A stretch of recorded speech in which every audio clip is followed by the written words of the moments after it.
उपाध्यक्ष महोदय, आप जानते हैं कि इस विधेयक पर आजकल जो बहस हुई है उसमें हमने पूरा विरोध किया है और इस संबंध में अपने तर्क पेश किए हैं। सरकार ने हमारे किसी भी सुझाव को स्वीकार करने से इनकार कर दिया है। जहां तक इस कानून को अमल में लाने का संबंध है, केंद्रीय सरकार पूरे तौर पर राज्य सरकारों पर निर्भर है। मंत्री महोदय ने कहा है कि कई सूबों ने इस बारे में सहयोग देने का आश्वासन दिया है, लेकिन मैं जानता हूं कि कई सूबों ने इस कानून का बहुत सख्त विरोध भी किया है। उनका कहना है कि केंद्रीय सरकार को किसी भी तरह सहकारी क्षेत्र की संस्थाओं के संबंध में अपने अधिकार को प्रयोग करने का प्रयास नहीं करना चाहिए। इस सुझाव को पेश करने में मेरा खास मकसद यह है कि अगर सरकार ने इस विधेयक को अमल में लाना ही है तो फिर यह विधेयक सारे देश में एक साथ अमल में आए और यह तमाम सहकारी बैंकों या सहकारी संस्थाओं पर एक साथ लागू हो, वरना जिस सूबे की सरकार यह मान लेती है कि इस विधेयक को वहां पर अमल में लाया जाए, वहां की सहकारी बैंकों को प्रीमियम देना पड़ेगा। इसका परिणाम यह होगा कि यह नया बोझ उस सूबे के बैंकों पर नहीं पड़ेगा जिसकी सरकार इस विधेयक को मानने से इनकार करती है। मेरे इस सुझाव को स्वीकार करने का यह भी लाभ होगा कि अगर केंद्रीय सरकार यह चाहती है कि इस कानून को किसी भी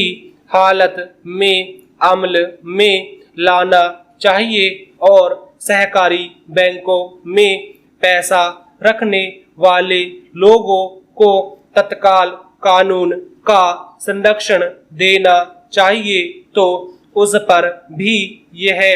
बंधन रहेगा कि चूंकि उसने इस विधेयक को 1 साल में अमल में लाना है, इसलिए यह जल्दबाजी करके इस विधेयक को पूरे देश पर एक साथ अमल में ला पाएगी। अध्यक्ष जी, यदि आधुनिक काल में विधानमंडलों का महत्व कुछ कम हो गया है तो उसका कारण यह है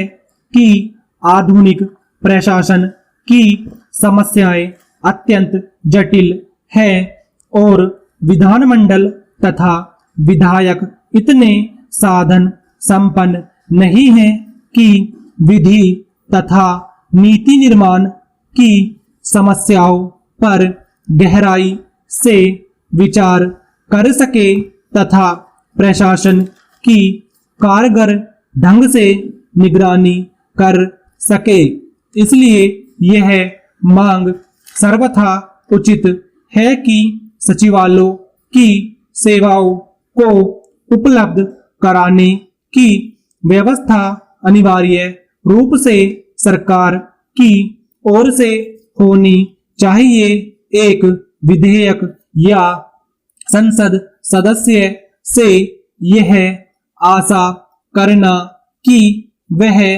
अपने वेतन में से एक समर्थ व्यक्ति या विधि विशेषज्ञ का खर्चा वहन कर सके अव्यावहारिक है। विधानसभाओं और संसद के सचिवालय पर सामूहिक रूप से प्रत्येक सदस्य का अधिकार होना चाहिए, चाहे वह शासक वर्ग का हो या विरोधी दल का। इस सिलसिले में आयोजित गोष्ठी में एक सदस्य ने यह भी सुझाव दिया है कि सदस्य केवल विधेयकों की भूमिका दे और इस ढांचे को भरने का पूरा उत्तरदायित्व सचिवालय ले, मगर सचिवालय पर इतना निर्भर रहना भी कालांतर में निर्वाचित प्रतिनिधियों के अधिकारों को कम करना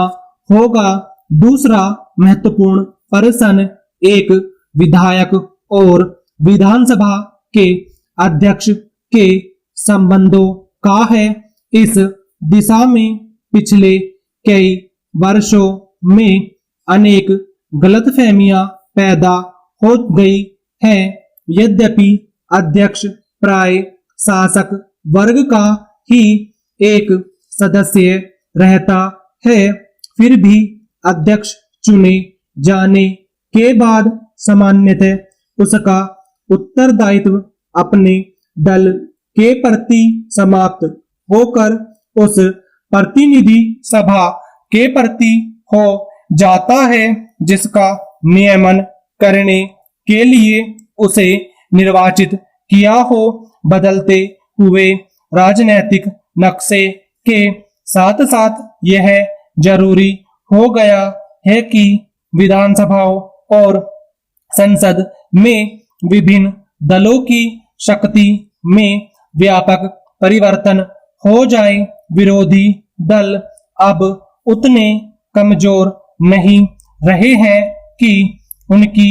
अवहेलना की जा सके, मगर साथ ही उनकी संख्या इतनी ज्यादा है